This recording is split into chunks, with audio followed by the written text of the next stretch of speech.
జయగురుదత్త చారుపొడి కోసం ఒక సోలెడు కందిపప్పు, సోలెడు ధనియాలు, ఇవేం వేయించక్కర్లేదు, ఆ పళ్ళంగా ఎండలో పెట్టేసుకోవడమే. గిద్దెడు మిరియాలు, గిద్దెడు జీలకర్ర, అంటే ఒక చిన్న టీ గ్లాసుడు అనుకోవచ్చు. ఇంతే.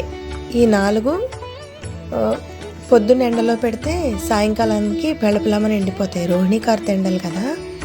సాయంత్రం కొద్దిగా చల్లారిన తర్వాత మిక్సీ జార్లో వేసి మెత్తగా పొడి కొట్టుకోవడమే. నేను 2 భాగాలుగా వేసాను ఇక్కడ. మళ్ళీ 2 కలిపి ఒక్కసారి మిక్సీ చేసేసుకుని వాడుకునేది ఒక చిన్న సీసాల్లోకి తీసుకోవడం, మిగతాది దాచుకోవడం. నేను ఫ్రిడ్జ్లో పెడతాను.